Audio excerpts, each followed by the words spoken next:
Today's episode of Desertwood Days with Kathy Blaze is sponsored by Dork Publishing, expanding minds through fantasy since 2018.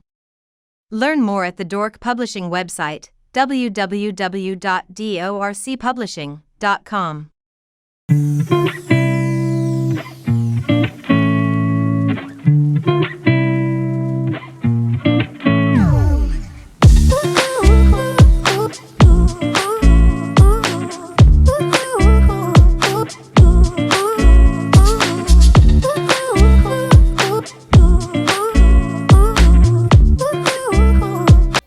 Welcome back to Desertwood Days. Today we have an amazing guest for you. He's the founder of Legos Phoenix Fashion Week here in Arizona. Let's meet Mr. Emeka.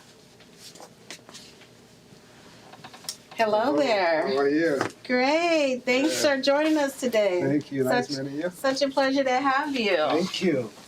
How are you? I'm awesome. I am awesome. Excited to learn more about Legos Phoenix. Okay. So, you guys are preparing for 2022? Fashion Week, yes. Yes. So, where are you originally from? I was born in Nigeria. Okay. Yeah, I was born in a city called Port Harcourt, but I spent a lot of time in Lagos, which is what used to be the capital of Nigeria. Okay. It is the cultural capital of Nigeria. Okay. So, when did you transition and come out to Arizona? I moved to Arizona in 2008 for school. Okay. And I feel like I've been stuck since then. You've been stuck. Hopefully, it's a good stuckment. That's what we're gonna call it. It is. It's good. No, it's good. So, you started Legos Fashion Week. Mm-hmm. Do you have Legos Fashion Week in other states other than Phoenix? No, it's Legos Phoenix Fashion Week here in Phoenix. We've been kind of using Phoenix as a test pilot. Okay. To run it and make sure we perfect it before we take it to other states. But in the process, I think it's become a destination for a lot of people around the country where they come here during that week. So yeah, we might take it somewhere else eventually. That's awesome. Yeah. That's awesome. So which year is this for you guys here? So this is year 5 for us. We started in 2018. Wow. We typically do about 2 shows every year, the Fashion Week, and then we do the hashtag Fashion in the Sky. Okay. Which is on rooftops. Phoenix has a very beautiful sunset. Yes, we do. We take advantage of that and do these fashion shows on top of rooftops. It's amazing. You're stuck here because you like our sunsets. And the winter weather, The winter weather is beautiful. So, what was it that got Emeka into doing fashion? Well, I think I used to travel to go do things, cultural things. I used to go to LA, Atlanta, Houston. And eventually I'm like, you know what, Phoenix doesn't need their own thing. We need our own identity. And I have all these creatives around me, emerging creative designers, photographers.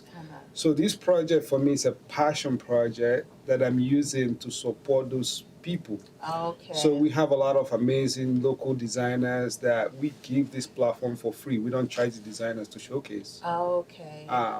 But it's a way for us to infuse culture into Phoenix. Phoenix is growing. Yes, it is. Yeah, and it's important. You know what? Phoenix is larger than people realize it is. It's huge. Yes. It's huge. Yeah, So I feel like culture should be a part of every city. Mm-hmm. And by infusing that culture to the growth, it makes it a very welcoming city for everybody, regardless of your background. So, right. So when you say culture, and the people that you have on your teams, the creatives, the designers, what are some of the backgrounds from those people? It's a mashup. This is what I believe, right? You can't move to a country and then isolate your culture from the existing culture, right? Mm-hmm. So this is a mashup of African-inspired designers, creatives, and non-African designers and creatives, because the name comes from, like, Lagos is to Africa what New York is to North America. So it's like a culture hub. Okay. So the name literally means bringing African culture to Phoenix, but we're doing that by matching the two cultures. Okay. I like that. Yeah. I like So that. it's a platform for every creative. So you've done this for 5 years here. So I would say that people are taking to it well. So Correct. how are other cultures taking to it? Very good. It's an immersive experience. It's like a cultural immersive experience where if you come and leave, you will come back. I don't market it to people that have been to my shows before because they know what they're coming to see, you know. So you come there and you see colors, you see, like, it's one place where I feel like in Phoenix, regardless of your background or your culture, you will feel welcomed. We create that atmosphere. So. I like to hear that because you know what? Sometimes I'm a native of Arizona. Correct. And I've heard the opposite. Okay. That people don't feel welcome. Okay. Yeah, So it's, and I've experienced it myself. Yeah, correct. So it's great to see that you guys are making other people feel welcome. Correct. That it's not just an event, say, for Africans. Correct. So I applaud you guys for doing that, and that's the only way it's going to grow. Correct. Is to make other people feel welcome. Correct. Yeah. That is awesome to hear. So some of the designers, are you getting designers from outside of the United States coming here to present also? We're working on that. It's a lengthy process. We're working on that. We've had this year we actually have something that's extremely amazing. And first, I think in fashion, we have a virtual designer that's gonna do like a metaverse based show where the models are avatars and they're walking in actual hard designs. So that's gonna be premiering at the show. So she's based in Nigeria. Jessica James Studio. So she's based in Nigeria, and we try to work with international designers, but we're not at that point where we can invite them yet. We're working on it, and we're hoping, you know, like some of our sponsors can, you know, help us make that happen in the future. So yeah, that is wonderful. So do you guys work closely with any of the other fashion weeks here? We do. Like we have. I feel like the creative team in Arizona need to work closely to make Arizona like a global fashion and culture destination, right? So we try to invite them into what we're doing and give them insight to what we're doing and share the resources that we have as well. Okay, I love that. I love that. I wish we had the opportunity to get to see some of the work from maybe from the last show or something like that. I wish, but they can definitely go to Instagram. We're very heavy on Instagram. Okay. Which is Lagos Phoenix on Instagram, LAGOSPHX. Okay. On Instagram, and this tons of videos and photos from past events. Okay. So Mr. Emeka, do you design yourself also? I used to, but I had to give it up because I felt like it was creating a competition between me and the people that I'm trying to support in the first place. You know, so I think it was an unfair, you know, advantage for me to showcase on my own event. Because so I'm focusing more on supporting the people around me. So. Okay. Do you have a specific theme for your 2022 event? So this year we're actually paying tribute to Fela Kuti, who's one of the legends of Afrobeat music. Okay. So we're gonna be doing a tribute to him. We're bringing a performer from LA who's like an Afrobeat sensation, MK. Okay. She's gonna be doing an Afro dance tribute to Fela. Yeah, so, I think we interviewed a couple of Afrobeat artists here also. Okay. I think it was a couple of them. Okay. Yeah, you may know them here, the local guys. Probably, yeah. Yeah. I believe one of them was from Nigeria. Really? Okay. Yeah, Boy Sam was one of them. Okay. And can't think of the other guy, but I know I don't think he was from Nigeria. But I love the music, and I love what they're doing here, and I love that they're bringing the culture here to Arizona, because that's one of the things as in entertainment you hear there's not enough of it. Yeah. So I love that they're bringing it in, because you know we have a big filmmaking scene here where the music is needed, the fashion is needed. Correct. So all three of those things mesh together and help each other out. Correct. And create this amazing industry here. Yeah, there's room for growth. There is. Which is good. That's true, and that's why we need more people like you doing what you're doing Correct. and recognizing that need out there. Thank you. So as far as Legos Phoenix, where do you see Legos Phoenix say in 5 years? Well, we just started. We have this new contract with the Small Business Administration that started this year, where we're becoming a business hub Mhm. for all these entrepreneurs, and small business owners to help them find resources like funding and grants. Okay. So our goal is to expand where we become a resource center for emerging businesses. Okay. Yeah. So you were talking about creating this business hub here in Correct. Arizona. So how do you foresee that? What do you see that's all involved with that? Well, what happened is during the pandemic, when they were giving out grants and all those resources, there's a group of businesses that got left out, especially minority businesses, because one, the trust to apply for the loan was not there, and they made the loans so complicated that people felt like they didn't qualify for it. So the partnership that we're working with IRC and SBA right now is called a Community Navigator, CMPP, is to help them identify businesses that need that. Okay. Where we host workshops on how to properly form your business, social media marketing, all those things to make sure you have the tools that you need to succeed. Okay. Because those businesses are very vital in our community. Right. That's true. So yeah. And I agree with you said that people are afraid to apply for those grants because you know what, the government come back and want their money back. Because I didn't apply for it because I was afraid that I didn't qualify for it also, and I know a lot of other people that didn't also. But then when I went and did research, and you look at these major car companies and all these people that applied for them and got these huge grants, it's like, well, that money should have went to the little people that's out here working hard every day. Correct. But I get what you're saying. So there. yeah, I applaud the SBA for doing that, because now they're using businesses that the community trust and know to reach out. So we reach out and we provide them list of available grants and loans, but also make sure their business is set up correctly to apply and qualify for those loans. Okay, So, I like that. So and this isn't all about fashion. This is about business. It's about business. It's about business. And and I like that you're stressing that because a lot of times you have people that are doing fashion events and they're doing all these types of events in the community, but they're missing the business side of it. They may not even have a LLC or anything legal to their business. They're claiming this name, but then it's not even legal. So anyone can go and get that name and register it.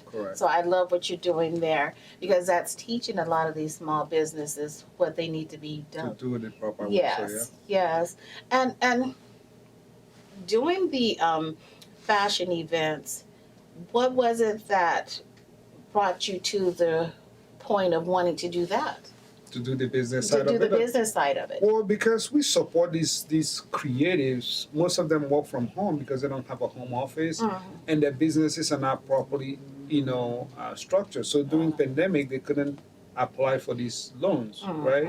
Because they don't have a proper business. So you can grow that sector without helping them structure their businesses correctly, And it also creates a bigger buying power within the community. Right. So what we do, I hate to say this, nobody needs to go to a fashion show. It's not a need. That's true. Right? So you have to create a business resources so that the community has the resources to come to your show, because going to a fashion show is expensive. It's not just the ticket, you gotta do your hair. There's so much that goes into it. You want to buy a drink when you're there. You need some new. You gotta get my nails done. Correct. Yeah, gotta get a new hat. Correct. So for the community for us to help the community grow that resources where we have sponsors, we have people that can afford to come to the show, we have to make sure we give back to the community. And speaking of what you just said, no one has to go to a fashion show. No. You have a designer, you have all these designers that are trying to do their own little shows and pop-ups and things like that. Like you said, no one has to do that nowadays. And then with COVID, everyone's ordering stuff online. And then they don't got into the habit now of it's easy to just go online and I'm going to order this dress online and why do I need to go to a store or go to this fashion show when I can just order it online? Yeah. But one of the key things too I can see you teaching them is other streams of income. Correct. I mean, because this may be what you think is your meat and potatoes, but what happens when something happens? The sewing machine breaks or exactly. or COVID pops up again, knocking at your door. What happens with that stream of income? Correct.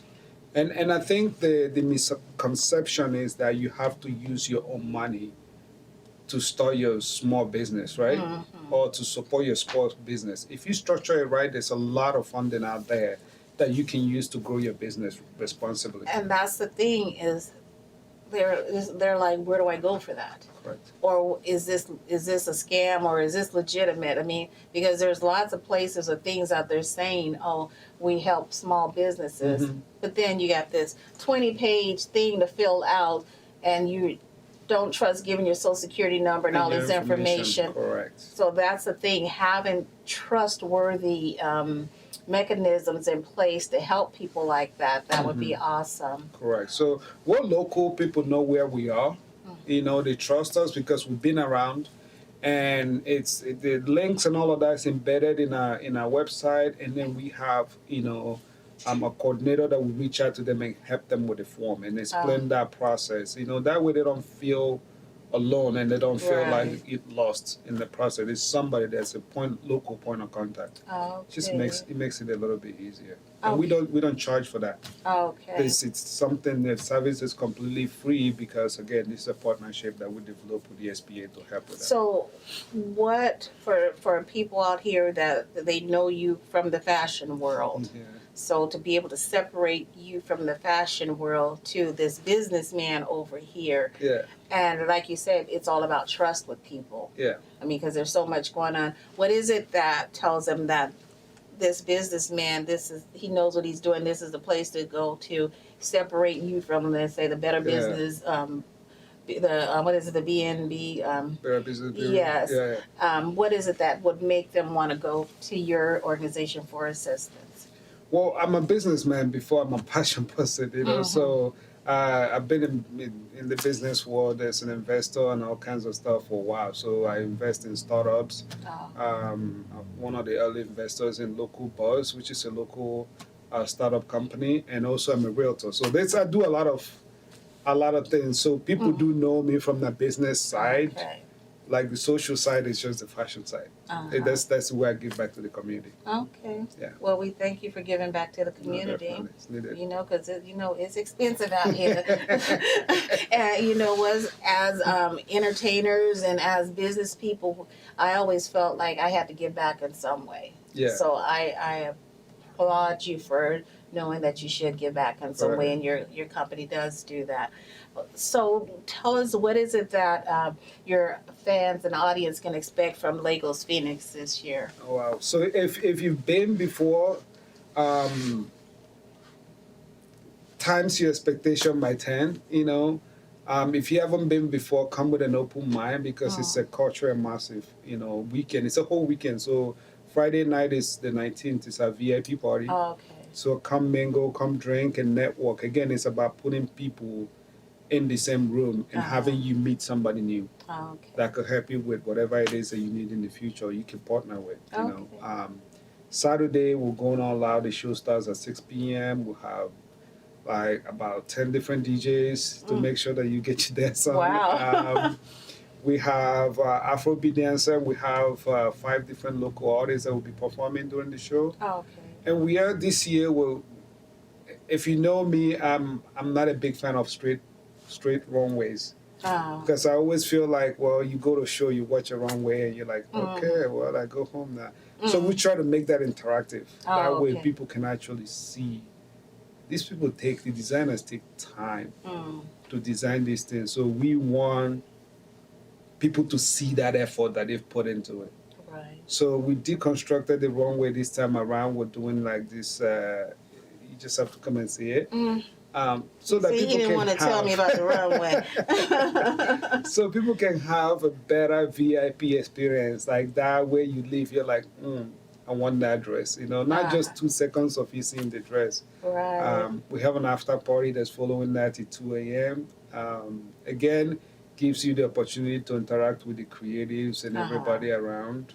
And then Sunday, we're doing something for the first time. We're actually doing a glamour pool party, which is be your bougie self, come have some champagne, come have some mimosas, get some sun, and that's all in downtown Phoenix.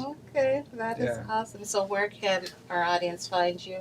So our website, lagosphoenix.com.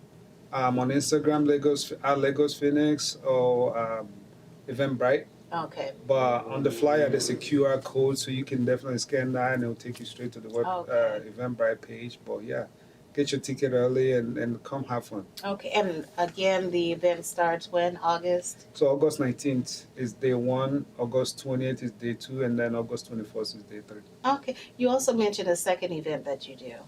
Fashion in the Sky, that one is happening in February. Oh, okay. Yeah. Okay. And that one is outside when the weather cools down a little bit more. Nice. Okay. We'll get to talk to you more about that one later. Well, so best way to keep in contact is just follow us on Instagram or Facebook. Okay, sounds good. Well, it was a pleasure having you here with us today. Thank you. Thank you. And I look forward to, maybe I'm going to have to pop up out to Lagos Phoenix. I hope to see you there, you know. Yes, Come up, go all the way out, because our people, they go all the way out. Okay. They just dress to impress. I think one of my little cousins is modeling in your show. Oh, really? Yeah. That's amazing. We have about 120 of them this year. Yeah, so, she's a good little model. Nice. She got I think she got inspired from a show I did some years ago, and she volunteered at one of my shows, and after that she was hooked. That's Yeah, nice. she's a sweetheart. Definitely. Well, thank you for joining us, and we look for more towards Lagos Phoenix and your business hub, because that's very important. Definitely. I mean, fashion is all and good, but making sure our community and business owners, small business owners, know the tools and what's out there for them to have a legal business and get things going. Correct. Thank you. See you at the show. Yes. Right. And thank you for joining us today here at Desertwood Days, and we'll catch you next time.